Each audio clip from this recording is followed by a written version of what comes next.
Shalom. Sekali lagi shalom. Selamat pagi Bapak Ibu Saudara yang dikasihi oleh Tuhan. Bagaimana kabarnya hari ini? Luar biasa, sudah bertemu dengan keluarga masing-masing. Sudah pulang mudik ya? Oh belum. Ya, ada yang sudah balik mudik, mungkin juga ada yang belum. Dan mungkin juga ada yang tahun depan baru mudik. Ya, saudara-saudara yang dikasihi oleh Tuhan, suatu anugerah pada pagi hari ini. Kita boleh bersama-sama kembali memuji dan memuliakan Tuhan. Dan saya bersyukur saya diberi kesempatan oleh Bapak Ibu Gembala Sidang. Demikian juga majelis dan seluruh pengurus jemaat, bahkan jemaat Tuhan yang ada di tempat ini. Merupakan sebuah kehormatan untuk bisa menyampaikan firman Tuhan di dalam ibadah yang luar biasa ini. Di mana puji-pujian Bapak Ibu Saudara sudah mengingatkan kita, mengajak kita untuk bersyukur kepada Tuhan. Dan pada pagi hari ini kita juga akan sama-sama merenungkan firman Tuhan. Dengan tema yang bagi saya ini adalah tema yang luar biasa Bapak Ibu Saudara. Yaitu aku datang untuk melakukan kehendak-Mu ya Bapa. Saudara-saudara, 1 bulan ini atau beberapa minggu ke depan tema ini akan menjadi fokus kita di dalam merenungkan firman Tuhan. Dan saya percaya tema ini tidak hanya berbicara tentang bagaimana kita menjadi orang percaya yang memuliakan Allah. Tetapi tema ini kiranya menggugah hati kita akan kasih Tuhan yang begitu luar biasa. Pujian tadi yang sudah disampaikan sebelum kita mendengarkan firman Tuhan ini berkata bahwa betapa aku kagum melihat karya-Mu. Saudara, ketika saya merenungkan tema ini dan firman Tuhan yang diberikan berdasarkan tema ini, saya sampai kepada titik di mana saya berkata Tuhan itu luar biasa. Betapa aku kagum merenungkan segala kasih dan anugerah Allah. Dan biarlah pada pagi hari ini kita kembali menggumuli tema ini didasari kebenaran firman Tuhan yang saya siapkan di dalam Ibrani pasal 10 ayatnya yang ke-8 sampai dengan ayatnya yang ke-10.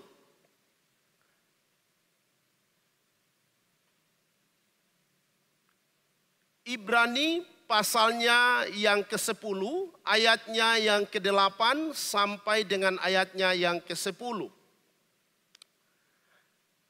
Kalau Bapak Ibu Saudara sudah menemukan bagian ini, saya mengajak kita semua untuk bangkit berdiri menghormati pembacaan kebenaran firman Tuhan. Dan kita akan membaca dengan perhatian penuh kepada firman Allah dengan seksama. Dan kiranya firman ini merema di dalam diri kita pada pagi hari ini. Berbahagialah Bapak Ibu Saudara sekalian yang boleh mendengarkan firman Allah pada pagi hari ini. Dan kiranya firman-Nya menjadi berkat, menjadi kekuatan, menjadi tuntunan di dalam setiap kehidupan kita untuk memuliakan Dia. Ibrani pasal 10 mulai ayat yang ke-8 demikian firman Tuhan. Di atas ia berkata, korban dan persembahan, korban bakaran dan korban penghapus dosa tidak engkau kehendaki dan engkau tidak berkenan kepadanya. Meskipun dipersembahkan menurut hukum Taurat. Dan kemudian katanya, sesungguhnya aku datang untuk melakukan kehendak-Mu. Yang pertama ia hapuskan supaya menegakkan yang kedua. Dan karena kehendaknya inilah kita telah dikuduskan satu kali untuk selama-lamanya oleh persembahan tubuh Yesus Kristus. Mari kita berdoa sekali lagi. Bapa yang baik, Allah yang kami sembah di dalam nama Tuhan Yesus Kristus. Betapa kami sungguh bersyukur di hadirat-Mu. Karena kasih-Mu yang begitu indah, yang begitu luar biasa yang Engkau telah curahkan dalam kehidupan kami. Kami menyadari bahwa kami manusia yang sebetulnya tidak layak untuk menerima kasih itu. Tetapi Tuhan menganugerahkan kasih itu. Sehingga kami dilayakkan untuk menerima kasih-Mu. Dan boleh menikmati persekutuan dengan Allah. Oleh karena itu pada pagi hari ini Tuhan, berikan kami kemampuan, berikan kami pengertian, berikan kami rema untuk bisa menangkap pesan Tuhan melalui kebenaran firman-Mu yang kami akan renungkan bersama-sama. Sehingga firman-Mu ini menjadi nyata di dalam kehidupan kami. Karena kami imani dan terlebih kami lakukan dalam kehidupan kami untuk memuliakan Allah. Terima kasih Tuhan. Engkau berkati pikiran kami. Engkau berkati hati kami. Engkau berkati seluruh hidup kami di dalam merenungkan firman-Mu pada pagi hari ini. Waktu ini kami mau pakai untuk duduk diam di hadirat Allah. Untuk merenungkan kebenaran demi kebenaran Tuhan. Terpujilah Allah. Di dalam nama di atas segala nama-nama Tuhan kita Yesus Kristus. Kami berdoa dan bersyukur. Haleluya. Amin. Silahkan duduk kembali. Oke, apakah PPT-nya bisa ditampilkan? Oke, baik. Ya, Bapak Ibu Saudara-saudaraku yang dikasihi oleh Tuhan. Tema pada pagi hari ini berbicara tentang aku datang untuk melakukan kehendak-Mu. Saudara-saudara yang dikasihi oleh Tuhan, ketika kita berbicara tentang pengorbanan Yesus Kristus di atas kayu salib, hal ini tidak bisa dipisahkan daripada peristiwa yang sudah terjadi 2000 tahun yang lalu, di mana manusia pada waktu itu dikatakan jatuh ke dalam dosa. Ini tidak bisa dipisahkan daripada pembahasan ketika kita berbicara tentang bagaimana Yesus melakukan kehendak Allah. Kejatuhan manusia di dalam dosa menimbulkan akibat yang luar biasa di dalam kehidupan manusia sepanjang zaman, Bapak Ibu Saudara. Dan itu Alkitab mencatat secara jelas. Ya. Di dalam Roma 3 ayat 23 berkata, bahwa manusia semuanya telah berbuat dosa dan kehilangan kemuliaan Allah. Ini adalah sesuatu hal yang nyata. Ini adalah sesuatu hal yang real. Ini adalah sesuatu hal yang menjadi pergumulan di dalam kehidupan manusia. Bapak Ibu Saudaraku yang dikasihi oleh Tuhan. Kejatuhan manusia dalam dosa itu membuat manusia yang tadinya dikatakan hidup di dalam persekutuan dengan Tuhan, yang tadinya dikatakan hidup di dalam hubungan yang erat, yang intim dengan Allah. Tetapi firman Tuhan berkata, ketika manusia jatuh ke dalam dosa, ada sesuatu hal yang hilang di dalam diri manusia, yaitu kemuliaan Tuhan. Kata kemuliaan Allah di dalam bahasa Yunani menggunakan kata doksa. Doksa itu bukan hanya berbicara tentang sesuatu hal yang indah di dalam Tuhan. Tetapi berbicara tentang bagaimana sesuatu hal yang indah itu hilang di dalam diri manusia. Sehingga manusia tidak lagi hidup untuk memuliakan Allah. Tetapi manusia hidup untuk dirinya sendiri. Bahkan di dalam perjalanan hidupnya, manusia seringkali melakukan perbuatan-perbuatan yang tidak berkenan kepada Allah. Itu adalah kehidupan manusia setelah jatuh ke dalam dosa. Dan kemudian Bapak Ibu Saudara, dampak yang kedua dikatakan bahwa manusia itu ketika jatuh ke dalam dosa akan mengalami sebuah hal yang mengerikan, yaitu namanya kebinasaan. Di dalam Roma 6 ayat 23 berkata, sebab upah dosa ialah maut. Maut ini bukan hanya berbicara tentang kematian secara fisik, Bapak Ibu Saudara. Tetapi bagaimana maut itu berbicara tentang keterpisahan daripada Allah sampai selama-lamanya. Dan ini adalah sesuatu hal yang paling mengerikan di dalam kehidupan manusia. Di mana manusia akan terpisah daripada Allah. Allah di dalam surga Manusia yang hidup di dalam dosa akan masuk di dalam neraka. Dan akan mengalami penderitaan. Akan mengalami kesengsaraan. Sampai selama-lamanya. Dan itu adalah sesuatu pergumulan yang luar biasa. Bapak ibu saudaraku yang dikasihi oleh Tuhan. Di dalam keadaan manusia yang sudah jatuh ke dalam dosa ini. Manusia berusaha untuk bebas daripada dosa itu. Di dalam Alkitab kita melihat bagaimana manusia berusaha untuk bebas daripada dosa. Dengan menggunakan berbagai macam cara. Bahkan orang-orang yang tidak mengenal Allah sekalipun juga menyadari sebetulnya hal itu. Hati nuraninya berbicara bagaimana kehidupan yang berkenan kepada Allah. Mereka menggunakan berbagai cara. Dengan caranya masing-masing. Dan salah satu yang terjadi di dalam Alkitab, Bapak Ibu Saudaraku yang dikasihi oleh Tuhan. Kalau kita memperhatikan di dalam kitab Perjanjian Lama, untuk bisa memulihkan hubungan manusia dengan Allah, Allah memerintahkan umat Tuhan, memberikan peraturan-peraturan, Bapak Ibu Saudara yang dikasihi oleh Tuhan. Dan di dalamnya adalah manusia atau orang-orang percaya atau anak-anak Allah pada waktu itu harus memberikan korban penghapus dosa, korban penghapus salah, korban bakaran. Itu dilakukan setiap tahun, Bapak Ibu Saudaraku yang dikasihi oleh Tuhan. Untuk apa? Untuk menebus dosa umat manusia. Yang menjadi pertanyaannya adalah, kenapa korban itu terus diberikan? Kenapa harus mempersembahkan korban? Bapak Ibu Saudara yang dikasihi oleh Tuhan, ini tidak lepas daripada Kejadian pasalnya yang kedua, mulai ayat yang ke-15 sampai ayat yang ke-17. Di mana Tuhan berkata kepada manusia ketika Adam dan Hawa dibawa Tuhan untuk tinggal di dalam Taman Eden pada waktu itu. Tuhan berkata kepada Adam dan Hawa bahwa semua buah dalam taman ini boleh kamu makan. Tetapi buah tentang pengetahuan yang baik dan yang jahat itu, buah yang ada di dalam taman, yang ada di tengah-tengah taman itu, tidak boleh kamu makan. Jangankan kamu makan, kamu raba saja kamu akan mati. Mati berbicara tentang hubungan yang terputus dengan Allah. Saudara yang dikasihi oleh Tuhan. Sehingga untuk menebus hal itu, maka selalu ada korban yang dipersembahkan setiap tahun. Jadi setiap orang Israel datang ke bait Allah, datang ke tabernakel, Bapak Ibu Saudara yang dikasihi oleh Tuhan, selalu membawa korban itu, dan itu dipersembahkan sebagai korban penghapus dosa, korban penghapus salah, dilakukan terus menerus. Tetapi Bapak Ibu Saudara yang dikasihi oleh Tuhan, firman Allah berkata di dalam Ibrani pasalnya yang ke-10 ayat yang ke-11 dikatakan, di dalam hukum Taurat hanya terdapat bayangan saja dari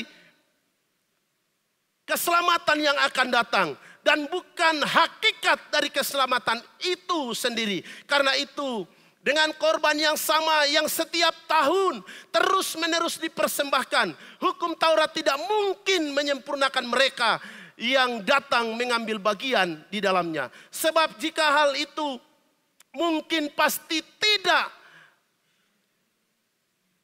mempersembahkan korban lagi. Sebab mereka yang melakukan ibadah itu tidak sadar lagi akan dosa setelah disucikan sekali untuk selama-lamanya.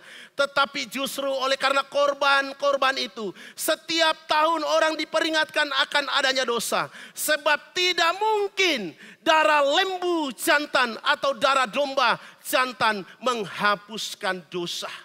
Saudara yang dikasihi oleh Tuhan, apa yang dilakukan oleh orang-orang di dalam perjanjian lama ini adalah merupakan suatu bayangan, dikatakan di dalam firman Allah, yang merujuk kepada pengorbanan Yesus Kristus yang akan datang, Mesias yang dijanjikan, yang mati di atas kayu salib untuk menebus dosa umat manusia sebagai persembahan yang sempurna.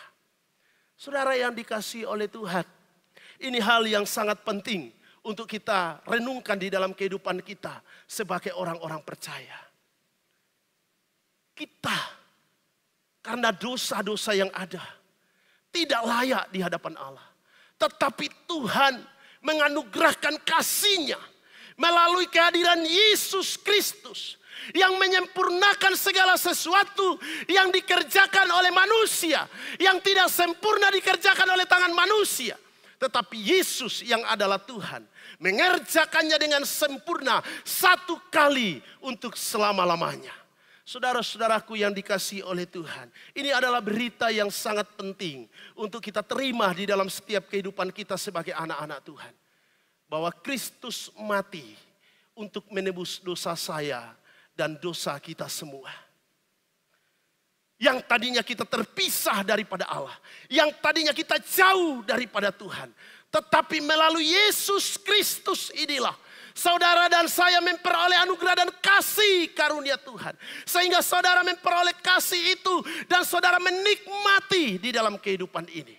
Dan ini adalah sesuatu hal yang penting untuk disadari oleh setiap orang-orang percaya.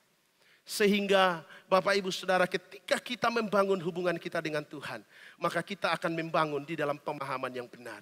Nah, oleh karena itu, saudara-saudaraku yang dikasihi oleh Tuhan, saya mencatat di sini bahwa apa yang dikehendaki oleh Bapa yang dapat kita lihat dan teladani melalui Yesus Kristus. Tadi saya membahas bagaimana pola persembahan di dalam perjanjian lama, kemudian bagaimana Yesus melakukan perkara yang lebih daripada itu untuk menyelamatkan umat manusia. Dan sekarang saya mengajak Bapak Ibu Saudara untuk melihat apa yang dikatakan oleh firman Tuhan di dalam Ibrani pasal 10 ayat 1 sampai 10, ayat 8 sampai 10 ini tentang apa yang dikehendaki oleh Allah. Sesuai dengan tema kita, aku datang untuk melakukan kehendak-Mu ya Bapa. Apa yang dikehendaki oleh Allah yang telah dilakukan oleh Yesus dan juga harus menjadi perhatian kita untuk kita lakukan dan kerjakan di dalam kehidupan kita sebagai anak-anak Tuhan di dalam menjalani hidup ini. Saudara yang dikasihi oleh Tuhan, ada 3 poin yang saya catat berkenaan dengan apa yang dikehendaki oleh Bapa yang telah dilakukan oleh Yesus Kristus dan juga harus menjadi perhatian kita sebagai anak-anak Tuhan. Yang pertama, Bapak Ibu Saudaraku yang dikasihi oleh Tuhan, saya mencatat bahwa yang dikehendaki oleh Allah adalah penyerahan diri, bukan ritual agama. Apa yang dikehendaki oleh Allah? Penyerahan diri, bukan ritual agama. Bukan sesuatu hal liturgi yang diinginkan oleh Allah. Yang dilakukan oleh orang Israel setiap tahunnya. Mereka datang ke bait Allah. Mereka mempersembahkan. Mereka membawa korban. Tetapi yang diinginkan oleh Tuhan dikatakan di dalam Ibrani pasalnya yang ke-10 ayatnya ke-8. Di atas ia berkata, korban dan persembahan, korban bakaran, korban penghapus dosa, tidak engkau kehendaki dan engkau tidak berkenan kepadanya. Meskipun hal itu dilakukan menurut hukum Taurat. Bapak Ibu Saudara yang dikasihi oleh Tuhan, saya berpikir di dalam ayat ini, kalau Tuhan tidak menghendaki persembahan, kalau Tuhan tidak menghendaki korban, kalau Tuhan tidak menghendaki apa yang telah dilakukan, pola yang dilakukan oleh orang-orang di dalam perjanjian lama, lalu apa yang Tuhan kehendaki dalam hidup ini? Ini yang harus menjadi perenungan kita. Apa yang Tuhan kehendaki? Bapak Ibu Saudara, apa yang Tuhan mau? Apa yang Tuhan inginkan daripada setiap umat Tuhan itu? Kalau dia tidak menghendaki korban, kalau dia tidak menghendaki persembahan, kalau tidak menghendaki hal-hal yang sifatnya secara kasat mata, yang dibawa setiap tahun ke hadapan Allah. Lalu yang menjadi pertanyaannya adalah, apa yang dikehendaki oleh Tuhan? Di sini saya merenungkan satu hal, bahwa yang dikehendaki oleh Tuhan adalah jiwa kita. Karena yang diselamatkan bukan benda. Yang menerima keselamatan itu bukan persembahan. Yang menerima keselamatan itu bukan korban. Sekalipun itu penting, Bapak Ibu Saudaraku yang dikasihi oleh Tuhan.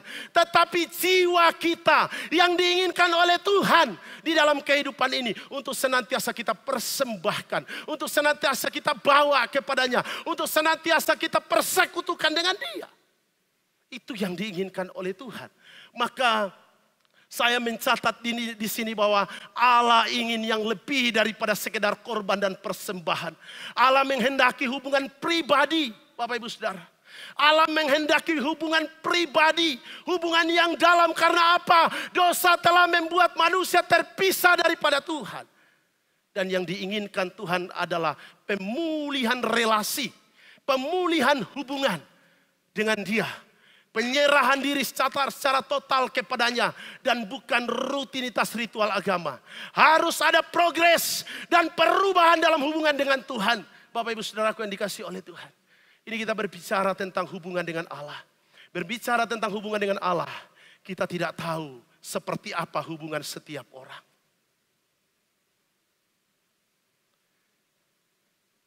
Ketika kita beribadah, kita tidak tahu seperti apa orang itu membangun hubungannya dengan Tuhan. Ketika orang ada di dalam gereja, ketika orang ada dalam persekutuan dengan Tuhan, seperti apa dia membangun hubungannya dengan Tuhan. Tuhan menginginkan kualitas hubungan, progres. Tuhan tidak menghendaki hal-hal yang sifatnya hanya ritual, rutinitas kita lakukan. Tetapi terlebih daripada itu jiwa kita yang haus akan Tuhan. Itu yang Tuhan inginkan dalam kehidupan ini. Sehingga ketika kita datang di gereja, kita menyanyi dengan penyerahan. Ketika kita melayani dengan hati yang sungguh-sungguh. Ketika kita membangun persekutuan dengan Tuhan, kita bangun dengan hati yang benar-benar menyadari bahwa betapa pentingnya hubunganku dengan Tuhan. Bukan karena aku dilihat orang beribadah, bukan karena statusku hanya sebagai orang Kristen, makanya aku ibadah. Tetapi aku ibadah karena aku membangun hubunganku dengan Tuhan. Saudara yang dikasihi oleh Tuhan, ini penting sekali di dalam kehidupan kita. Ritual, kegiatan gereja, kegiatan keagamaan, orang percaya pun bisa, orang yang tidak percaya pun dia bisa lakukan. Tanpa mengerti esensi daripada persekutuan dengan Allah. Tetapi anak-anak Tuhan harus sampai kepada titik di mana engkau membangun relasi dengan Tuhan. Orang lain tidak tahu, orang lain tidak paham sejauh mana dan seperti apa. Tetapi itu yang kita bangun di dalam setiap kehidupan kita.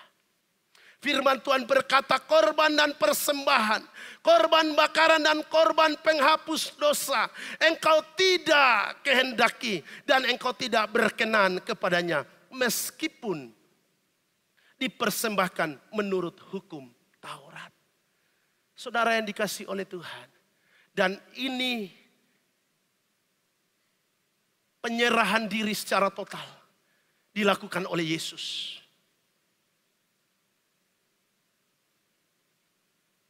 Penyerahan diri secara total itu dilihat di dalam Yesus. Yesus datang ke dunia untuk melakukan hal yang berkenan kepada Bapa, yaitu menyerahkan dirinya. Bukan menyerahkan lagi anak domba, bukan menyerahkan lagi korban, tetapi dirinya yang dia serahkan kepada Bapa, dan itu berkenan di hadapan Allah. Itu yang harus ada di dalam diri kita. Kalau kita ingin mengalami anugerah dan kasih karunia Allah di dalam hidup ini, maka hal yang penting untuk kita kerjakan adalah penyerahan diri kita kepada Tuhan. Penyerahan diri ini memang tidak mudah, Bapak Ibu Saudara. Ya. Penyerahan diri menuntut kita untuk terus fokus pada Tuhan di dalam setiap langkah-langkah kehidupan kita. Tetapi saudara yang dikasihi oleh Tuhan, kehendak Bapa adalah penyerahan diri di dalam setiap kehidupan kita. Hal yang kedua yang saya catat, apa yang dikehendaki oleh Bapa yang telah dilakukan oleh Yesus dan juga menjadi perhatian kita adalah hidup dalam ketaatan. Hidup dalam ketaatan di dalam Ibrani pasal yang ke-10 ayat yang ke-9 berkata. Dan kemudian katanya, sungguh aku datang untuk melakukan kehendakmu. Yang pertama ia hapuskan supaya menegakkan yang kedua. Saudara yang dikasihi oleh Tuhan. Manusia jatuh dalam dosa karena tidak taat. Itu jelas dikatakan dalam firman Tuhan. Kehadiran Yesus Kristus di dunia ini memberikan contoh betapa pentingnya taat melakukan kehendak Allah. Sekalipun melibatkan pengorbanan yang besar. Taat itu tidak mudah, Bapak Ibu Saudara. ketika kita berbicara tentang ketaatan, kata itu mudah untuk kita katakan. Tetapi untuk kita lakukan dalam hidup ini, sulit. Bapak Ibu Saudaraku yang dikasihi oleh Tuhan. Kenapa? Karena kita punya keinginan. Kita punya kemauan. Yang seringkali kita toleran di dalam perjalanan hidup kita. Tidak apa-apa. Ya. 1 kali, 2 kali, 3 kali kita toleran. Seringkali seperti itu. Tetapi firman Tuhan mengajarkan kepada saya dan saudara bahwa Allah menginginkan suatu kehidupan yang taat, melakukan firman-Nya di dalam kehidupan ini. Dan ayat 9 berkata, sungguh aku datang untuk melakukan kehendak-Mu. Yesus datang ke dalam dunia ini, tujuannya adalah untuk melakukan kehendak Bapa. Untuk melakukan kehendak Bapa, dikatakan yang pertama, ia hapuskan supaya menegakkan yang kedua. Di ayat ini Bapak Ibu Saudara, saya merenungkan di bagian yang pertama ia dihapuskan supaya menegakkan yang kedua. Saudara yang dikasihi oleh Tuhan, disinilah letak pengorbanan Yesus Kristus yang mahal.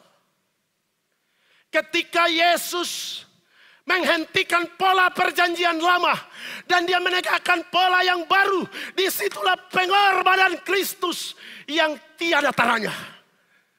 Saudara yang dikasihi oleh Tuhan, karena dia harus mati di atas kayu salib, tidak ada jalan lain untuk hal itu. Dia harus mati di atas kayu salib. Dia harus menjalani jalan via dolorosa. Dia harus dihina, dia harus diolok, dia harus menanggung segala hinaan dosa manusia yang begitu luar biasa. Sehingga bahkan ketika dia disalib, dia berkata, Eloi, Eloi lama sabachthani. Bapakku, Bapakku, mengapa engkau meninggalkan aku? Betapa kejinya penderitaan, dosa yang ditanggung oleh dia. Seharusnya saya dan saudaralah yang akan menanggung dosa perbuatan itu. Tetapi Yesus datang melakukan kehendak Bapa. Dan dia tahu kehendak Bapa ini tidak mudah. Sehingga ketika di dalam taman Getsemani pun dia berdoa. Dia berkata kepada Bapa, jika boleh cawan ini lalu daripadaku. Jika boleh cawan ini lalu daripadaku. Tetapi tidak hanya sampai di situ. Ia berkata, tetapi biarlah kehendak-Mu yang jadi, bukan kehendak-Ku. Memikul salib. Menjalani jalan via dolorosa. Tidak mudah Bapak Ibu Saudara. Butuh pengorbanan. Dan pengorbanan yang dilakukan oleh Yesus itu bukan pengorbanan yang setengah. Pengorbanan yang dilakukan oleh Yesus adalah pengorbanan yang total. Bapak Ibu Saudara yang dikasihi oleh Tuhan. Dan dia melakukan itu dengan hati yang tertuju kepada Bapa. Ini harus menjadi contoh. Ini harus menjadi teladan di dalam setiap kehidupan kita. Seringkali kita mengeluh, aku mau taat, aku mau melakukan tetapi aku tidak bisa, aku tidak mampu, aku tidak sanggup. Bapak Ibu Saudara yang dikasihi oleh Tuhan. Ketika kita mau hidup di dalam ketaatan melakukan firman Tuhan. Saya percaya Tuhan akan memampukan kita. Amin. Tuhan akan memampukan saya dan saudara. Mungkin secara manusia memang kita tidak sanggup. Menerima kenyataan. Menerima sesuatu hal yang tidak pernah terlintas dalam pikiran kita. Mungkin kita berkata, aduh terlalu berat. Terlalu sulit. Banyak orang yang menyerah. Untuk hidup di dalam Tuhan. Karena merasa tidak mampu. Ketika menghadapi pergumulan, ketika menghadapi penderitaan, ketika menghadapi musibah, ketika menghadapi sesuatu hal yang luar biasa. Banyak orang yang gagal untuk taat akan firman Allah. Banyak orang yang lari mencari jalannya masing-masing. Tetapi firman Tuhan mengajarkan kepada saya dan saudara. Bahwa ketika sekalipun engkau dalam pergumulan yang luar biasa. Jangan pernah takut. Karena Allahmu yang di sorga melihat segala sesuatu yang terjadi dalam hidupmu. Dan dia tahu sejauh mana batas kemampuanmu. Bahkan dia berkata pencobaan-pencobaan yang kamu alami adalah pencobaan biasa. Ketika kamu ada di dalam pencobaan itu, ia sudah memberikan jalan keluar bagi kita. Dia melihat, dia tahu, dia mengerti hal itu. Dan contoh, di dalam kebenaran firman Tuhan, ketika Yesus berdoa, dia berkata, kalau boleh cawan ini lalu daripadaku. Apakah Bapak berkata, oh ya sudah, kalau begitu kamu tidak mampu, ya udah. Tidak Bapak Ibu Saudara. Tetapi Tuhan punya cara menolong ketidakmampuan itu secara manusia. Firman Allah berkata, malaikat datang menjumpai Yesus di dalam pergumulan itu dan memberikan kekuatan kepadanya. Itu firman Tuhan. Mungkin saudara berkata, kok bisa? Yesus kan Allah. Kenapa malaikat yang hadir memberikan kekuatan? Saudara yang dikasihi oleh Tuhan. Di dalam Yesus keadaannya sebagai manusia. Menghadapi pergumulan. Sangat real. Ketika dia melihat, dia tahu semuanya itu akan terjadi. Kengerian yang luar biasa. Secara manusia. Dikatakan dalam firman Tuhan. Dia bergumul secara luar biasa. Tetapi Bapa yang penuh dengan kasih, yang tidak mungkin gagal di dalam misinya. Dia hadir dengan cara yang luar biasa. Malaikatnya diutus memberikan kekuatan. Saya percaya di sini, Bapak Ibu Saudara, bahwa ketika kita mau hidup di dalam taat akan Tuhan, maka Tuhan selalu punya cara untuk memberikan kita kekuatan, sehingga kita mampu melewati setiap pergumulan yang ada. Amin. Tuhan punya cara. Seringkali kita takut. Seringkali kita ragu, seringkali kita merasa berat. Betul, secara manusia memang begitu. Tetapi apakah saya dan saudara berani untuk mengangkat wajahmu dan memandang ke atas. Dengan iman yang teguh engkau berkata, Tuhan, engkau tahu apa yang aku alami, aku tidak mampu. Tetapi aku percaya engkau sanggup menolong aku. Ini cara anak-anak Tuhan di dalam menghadapi pergumulan. Dan Yesus sudah melakukan hal itu. Sebagai teladan bagi kita. Sebagai orang-orang percaya. Dan kita harus hidup di dalamnya. Nah, oleh karena itu, saudara-saudara yang dikasihi oleh Tuhan yang hadir pada pagi hari ini. Kita harus belajar melihat suatu teladan yang luar biasa ini. Di dalam kehidupan Yesus Kristus yang harus menjadi pedoman di dalam kehidupan kita sebagai umatnya. Jangan ragu untuk taat pada firman Tuhan. Apapun itu. Tetaplah setia. Tetaplah taat sekalipun engkau berkorban. Berkorban itu bukan hanya berkorban masalah hal-hal yang sifatnya kasat mata. Tetapi mungkin perasaanmu menjadi korban. Hatimu yang jadi korban. Hal-hal yang ada di dalam dirimu yang tidak kelihatan. Itu menjadi korban. Karena engkau belajar menerima segala apa yang dikerjakan oleh Bapa. Tetapi yakinlah Tuhan akan memampukan engkau di dalam hidup ini. Tuhan tidak akan pernah mengerjakan sesuatu yang melampaui daripada apa yang menjadi kekuatan kita. Dia sanggup menolong saya dan saudara untuk melakukan hal itu. Dan Tuhan senang dengan hal-hal yang demikian. Saudara yang dikasihi oleh Tuhan, hal yang ketiga yang saya catat di sini adalah apa yang dikehendaki oleh Allah. Yang telah diteladankan Yesus Kristus.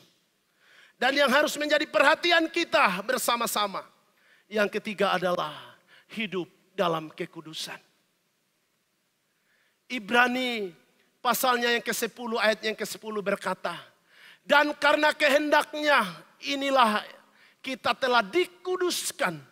Di dalam bahasa Yunani menggunakan kata hagiaso.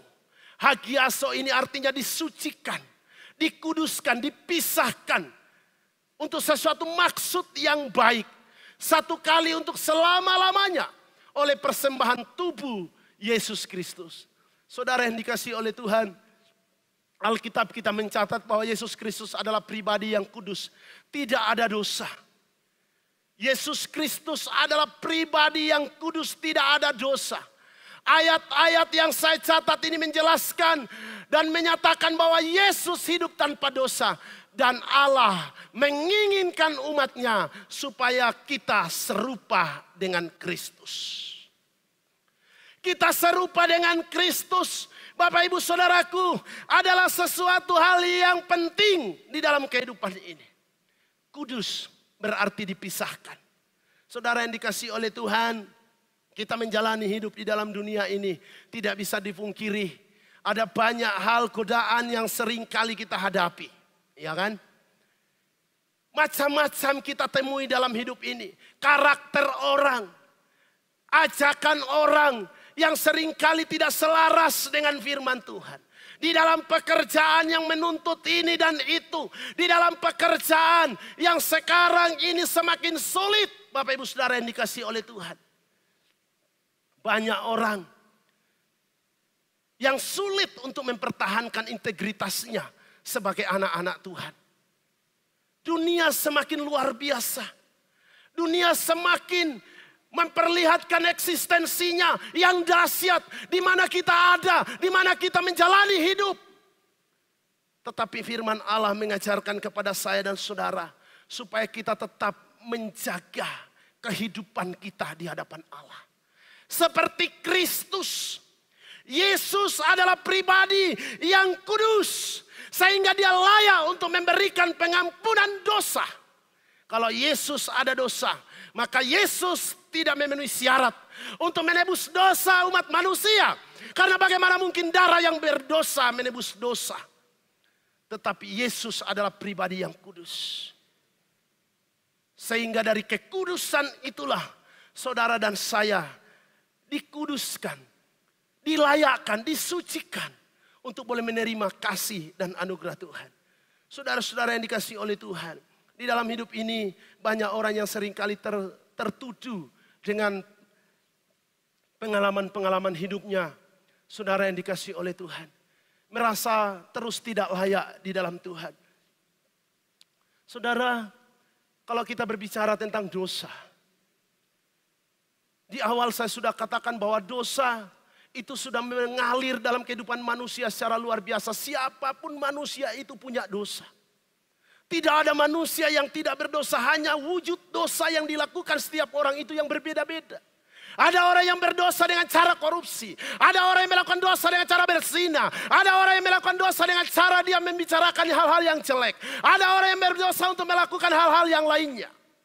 Tetapi inti daripada semuanya itu adalah dosa. Dan dosa membawa manusia terpisah daripada Allah. Tetapi Tuhan mengajarkan saya dan saudara. Ketika engkau dengan hati yang sungguh datang kepada Tuhan, memohon ampun, memohon belas kasihan Allah.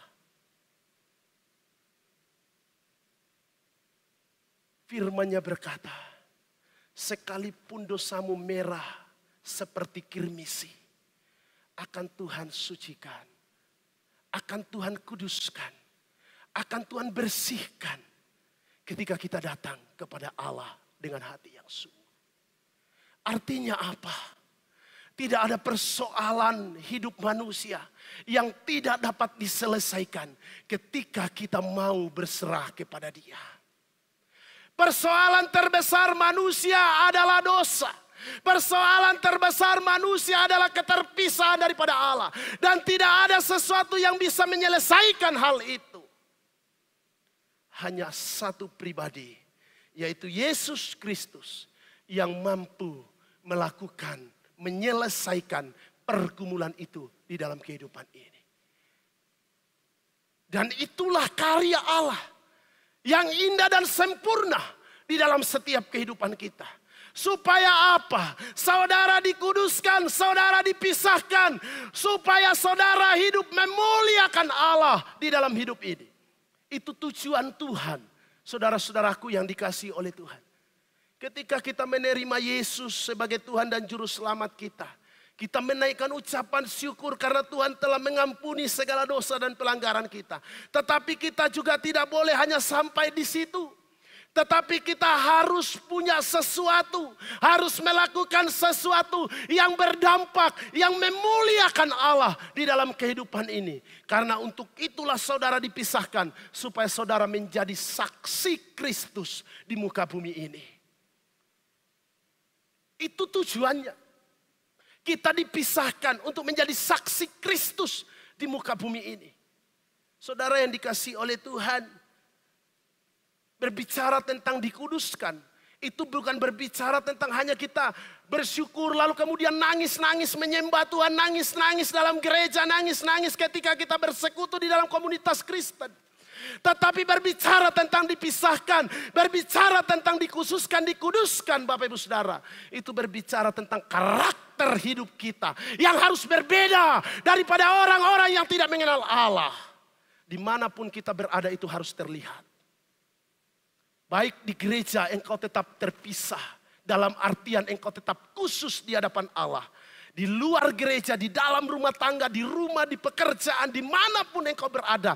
Engkau tetap orang yang terpilih, yang dikhususkan untuk memuliakan Tuhan.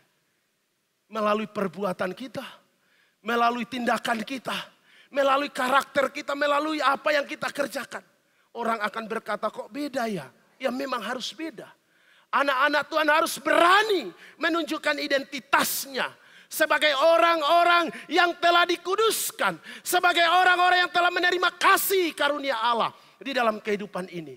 Kita harus menjadi orang yang berbeda. Berbeda dalam artian semakin serupa dengan Kristus. Semakin serupa dengan Kristus. Di dalam segala aspek kehidupan kita. Perkataan kita itu harus berbeda. Anak-anak muda di dalam pergaulan. Pergaulannya harus berbeda.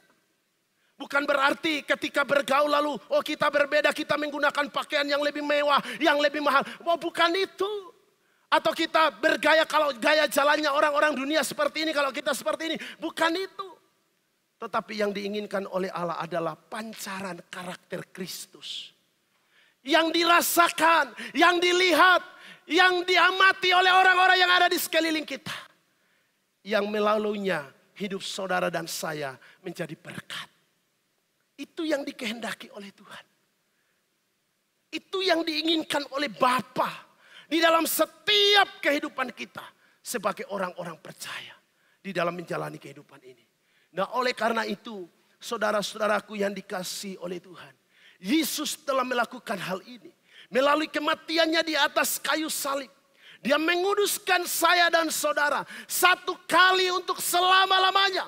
Ini adalah anugerah yang luar biasa. Kita dikuduskan melalui pengorbanan Yesus Kristus. Satu kali untuk selama-lamanya. Ini tidak boleh kita sia-siakan dalam hidup ini. Tidak boleh kita sia-siakan. Apalagi kita meninggalkan Tuhan. Ini yang harus kita terus ingat. Aku telah ditebus. Aku telah menerima anugerah yang besar dalam hidup ini.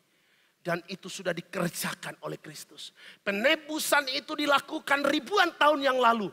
Tetapi kuasanya itu terus berjalan sampai selama-lamanya. Sehingga setiap orang yang terbuka, setiap orang yang menerima Yesus, setiap orang yang datang kepada Yesus, apapun keadaanmu, apapun situasimu, Tuhan membuka diri dan menerima engkau dan menguduskan engkau menjadi milik kepunyaannya untuk kemuliaan Allah. Saya melihat di dalam Alkitab ada beberapa contoh yang diberikan oleh firman Allah terkait dengan kasih Bapa di dalam kepengudusan ini. Dikisahkan bahwa ada seorang anak yang meminta harta bendanya kepada orang tuanya. Dia pergi meninggalkan ayah dan ibunya, keluarganya. Dia pergi berfoya-foya hidup di dalam kenikmatan dunia. Setelah habis semua hartanya, anak ini menderita kelaparan. Sengsara luar biasa, tidak punya apa-apa. Sehingga makan pun dia tidak mampu dan dia harus makan makanan yang tidak layak untuk dimakan oleh manusia.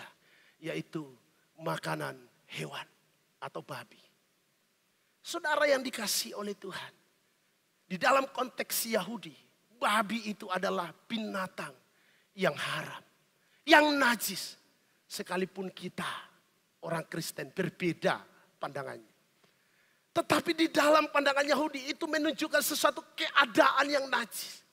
Tetapi ketika anak ini sadar akan segala perbuatannya, segala pelanggarannya, segala sesuatu yang dia lakukan yang menyakiti hati Allah, dia teringat akan bapaknya. Lalu kemudian dengan sangat gemetar dan tidak punya keberanian yang lebih daripada semua yang telah dilakukannya itu, dia perlahan-lahan datang kepada bapaknya. Dengan harapan dia bisa diterima untuk menjadi karyawan, bukan lagi menjadi seorang anak. Apa yang terjadi? Kisah ini menyampaikan bahwa ketika anak itu datang, apakah bapaknya berkata, "Oh kamu ya kurang ajar, dulu kamu pergi seenaknya, sekarang baru kamu datang lagi." Dengan keadaan begitu. Tidak, Bapak Ibu Saudara. Masih jauh. Di dalam keadaan yang seperti itu. Bapaknya melihat dan bapaknya lari menyambut dia. Tetapi ada pesan penting yang perlu dicatat dan digarisbawahi dalam peristiwa itu. Bahwa untuk bersekutu dengan Bapa, kehidupan lama harus ditinggalkan. Dari mana kita tahu? Ketika anak itu datang, bapaknya menerima dia, tetapi tidak langsung membawa dia masuk dengan pakaian yang seperti yang dia miliki pada waktu dia datang. Tetapi firman Tuhan berkata, bapaknya mengganti semua pakaiannya. Dia berikan pakaian yang baru. Dia berikan aksesoris yang baru. Dia berikan sesuatu hal yang berbeda. Yang lama ditinggalkan, yang baru dia pakai, dipisahkan daripada yang lama. Hal ini menunjukkan bahwa dalam persekutuan dengan Allah, Tuhan menerima kita, tetapi kita tidak boleh sembrono dengan Tuhan. Kita harus berbeda. Kita harus seperti yang dikhususkan ini. Di dalam kehidupan kita sebagai orang-orang percaya.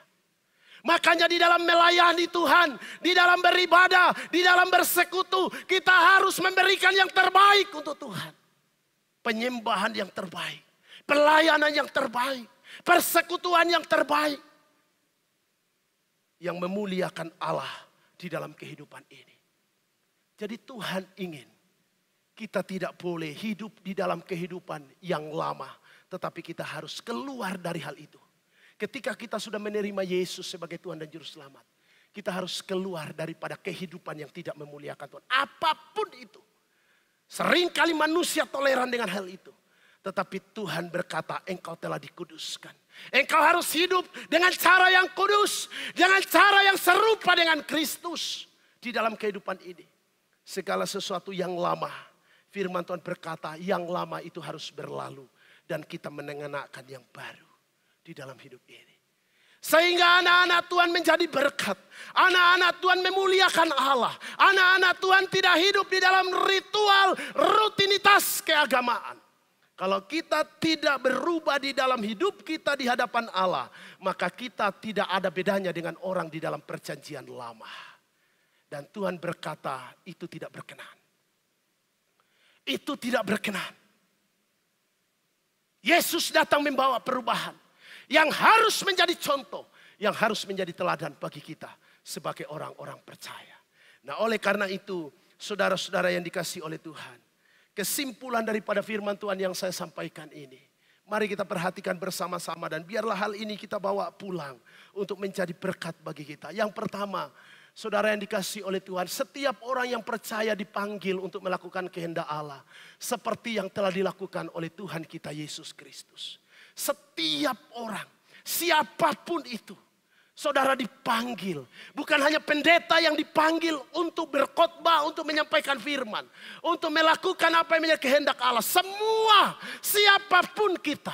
Orang-orang percaya, kita dipanggil untuk melakukan kehendak Allah. Di dalam diri kita, di dalam keluarga kita, bahkan dimanapun kita berada.